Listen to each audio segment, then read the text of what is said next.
Hi hello welcome back. ഇന്ന് ഒരു നെയ്യപ്പത്തിൻ്റെ recipe ആയിട്ടാണ് വന്നിട്ടുള്ളത്.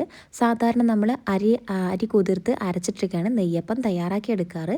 എന്നാൽ ഇൻസ്റ്റൻ്റ് ആയിട്ട് നമുക്ക് വീട്ടിൽ തന്നെ അരിപ്പൊടി വെച്ചിട്ട് തയ്യാറാക്കി എടുക്കാൻ പറ്റുന്ന ഒരു സിമ്പിളായിട്ടുള്ള ഒരു നെയ്യപ്പത്തിൻ്റെ റെസിപ്പിയാണ് ഇന്ന് ഞാനിവിടെ ഷെയർ ചെയ്യുന്നത്. അതിനായിട്ട് വീഡിയോ ഫുള്ളായിട്ടൊന്ന് കാണാം. ഇഷ്ടമായ ലൈക്ക് ചെയ്യാനും ഷെയർ ചെയ്യാനും പിന്നെ ഈ ഒരു ചാനൽ സബ്സ്ക്രൈബ് ചെയ്ത് കാണുന്നവരുണ്ടെന്നുണ്ടെങ്കിൽ ഒന്ന് സബ്സ്ക്രൈബ് ചെയ്യാനും കൂടി മറക്കല്ലേ. അപ്പോൾ നമുക്ക് ഈ ഒരു നെയ്യപ്പം എങ്ങനെ തയ്യാറാക്കി എടുക്കുക എന്നുള്ളത് നോക്കാം.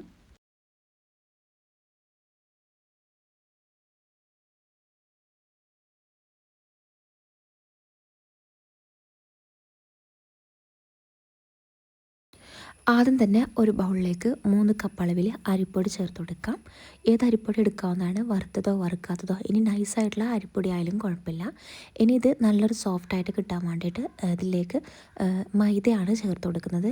ആ ഒരു അരിപ്പൊടി എടുത്ത ആ ഒരു സെയിം കപ്പിൽ തന്നെ 1 കപ്പ് അളവിൽ മൈദയും കൂടി നമുക്കിതിൻ്റെ കൂടെ ചേർത്ത് കൊടുക്കാം. ഇനി ശർക്കരപ്പാനി ഒഴിച്ചു കൊടുക്കാം. ശർക്കരപ്പാനി ഒഴിച്ചെടുക്കുമ്പോൾ നല്ല ചൂടോടെ തന്നെ ഒഴിച്ചു കൊടുക്കാനായിട്ട് നോക്കുക. അത് നല്ലോണം അരിച്ചിട്ട് വേണം ഒഴിച്ചു കൊടുക്കാനായിട്ട്. ഈ ഒരു ശർക്കരപ്പാനി ഒഴിച്ചതിന് ശേഷം ഇതുപോലെ നല്ലോണം മിക്സാക്കി എടുക്കാം. ഇതുപോലെ ഇങ്ങനെ കട്ടായിട്ടൊക്കെ നിൽക്കും, അതൊക്കെ നല്ലോണം മിക്സാക്കി യോജിപ്പിച്ചെടുക്കാവുന്നതാണ്. അപ്പോൾ ഇതിലേക്ക് ഞാൻ വീണ്ടും കുറേശ്ശെയായിട്ട് വെള്ളം ഇങ്ങനെ ഒഴിച്ചു കൊടുത്തിട്ടുണ്ടായിരുന്നു കേട്ടോ. കുറേശ്ശെ ഇങ്ങനെ വെള്ളം ഒഴിച്ചു കൊടുക്കുക. എന്നിട്ട് ജസ്റ്റ് ഒന്നിങ്ങനെ ലൂസാക്കി എടുത്താൽ മതി. ഏറ്റവും ലാസ്റ്റായിട്ട് മിക്സിയുടെ ജാറിലേക്ക് ചേർത്ത് കൊടുത്തിട്ട് നല്ലോണം അടിച്ചെടുത്താൽ മതി കേട്ടോ. അപ്പോൾ ഇത് നല്ല സ്മൂത്തായിട്ട് നമുക്കൊരു ബാറ്റർ കിട്ടും.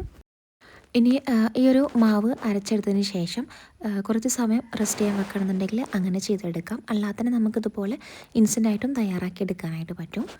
അപ്പോൾ ആ മാവ് ഏകദേശം ഇവിടെ റെഡി ആയിട്ടുണ്ട്. ഞാനത് മിക്സിയുടെ ജാറിലേക്ക് ഇട്ട് കൊടുത്തിട്ട് ഒന്ന് സ്മൂത്താക്കി അടിച്ചെടുത്തിട്ടുണ്ടായിരുന്നു.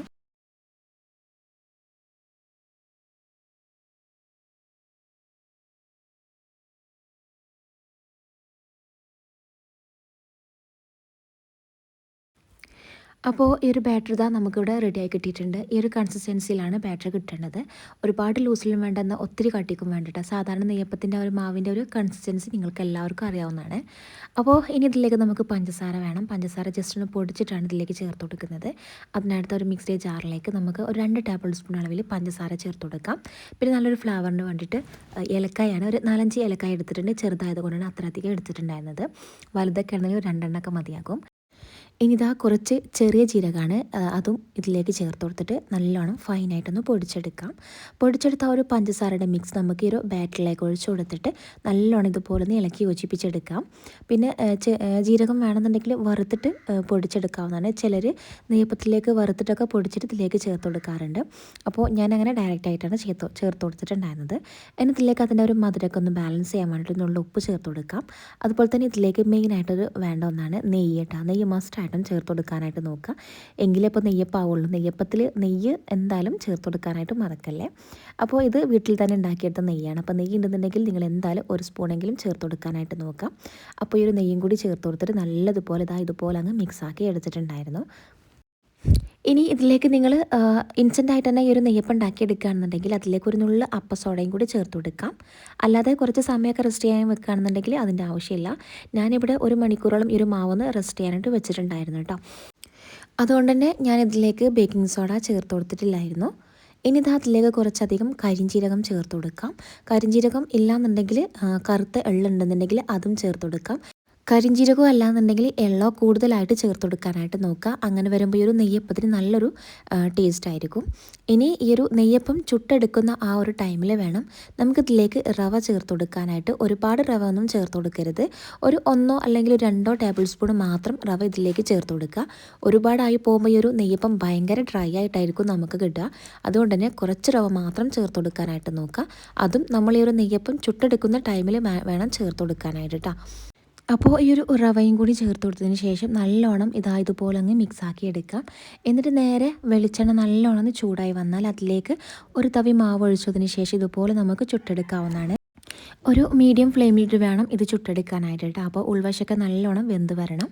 അപ്പോൾ ഇത് ഏകദേശം ഇങ്ങനെ റെഡിയായി വന്നിട്ടുണ്ട്. 2 വശവും ഒരു ഗോൾഡൻ കളറായി വന്നാൽ നമുക്കതിൽ നിന്ന് കോരി മാറ്റി എടുക്കാവുന്നതാണ്. അപ്പോൾ ബാക്കിയുള്ളതും കൂടി നമുക്ക് ഇതുപോലെ അങ്ങ് ചുട്ടെടുക്കാം കേട്ടോ. അപ്പോൾ നല്ലൊരു ഷേപ്പായിട്ടുണ്ടെങ്കിൽ നമുക്കൊരു നെയ്യപ്പം കിട്ടിയിട്ടുണ്ട്.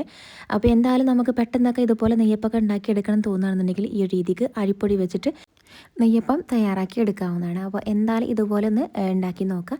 നെയ്യപ്പം എത്ര ഉണ്ടാക്കിയിട്ടും റെഡി ആയിട്ടില്ല എന്നുണ്ടെങ്കിൽ നിങ്ങൾ മസ്റ്റായിട്ടും ഈ ഒരു രീതിക്കൊന്ന് ട്രൈ ചെയ്ത് നോക്കണേ. അപ്പോൾ ഇതുപോലത്തെ ഈസിയുള്ള റെസിപ്പീസിനൊക്കെ വേണ്ടിയിട്ട് ഈ ഒരു ചാനൽ സബ്സ്ക്രൈബ് ചെയ്യുക. സബ്സ്ക്രൈബ് ചെയ്യുമ്പോൾ ബെല്ലൈക്കൺ പ്രസ് ചെയ്ത് ഓൾ എന്ന ഓപ്ഷനും കൂടി കൊടുക്കാൻ മറക്കല്ല കേട്ടോ. അപ്പോൾ നമ്മുടെ നെയ്യപ്പത ഇവിടെ റെഡി ആയിട്ടുണ്ട്. നല്ല ഷേപ്പായിട്ട് തന്നെ കിട്ടിയിട്ടുണ്ട്. ഉൾവശം നല്ല സോഫ്റ്റും അതുപോലെ തന്നെ പുറംഭാഗം അതുപോലെ നല്ല ക്രിസ്പി ആയിട്ടും നല്ല നാടൻ രുചിയിലുള്ള നെയ്യപ്പം ഇവിടെ റെഡി ആയിട്ടുണ്ട് കേട്ടോ. അപ്പോൾ വീഡിയോ ഒന്ന് ഇഷ്ടമായ ലൈക്ക് ചെയ്യുക, ഷെയർ ചെയ്യുക, സബ്സ്ക്രൈബ് ചെയ്യാനും മറക്കല്ലേ. അപ്പോൾ ഇൻഷാ അല്ലാ പുതിയൊരു വീഡിയോയിൽ കാണാം. താങ്ക്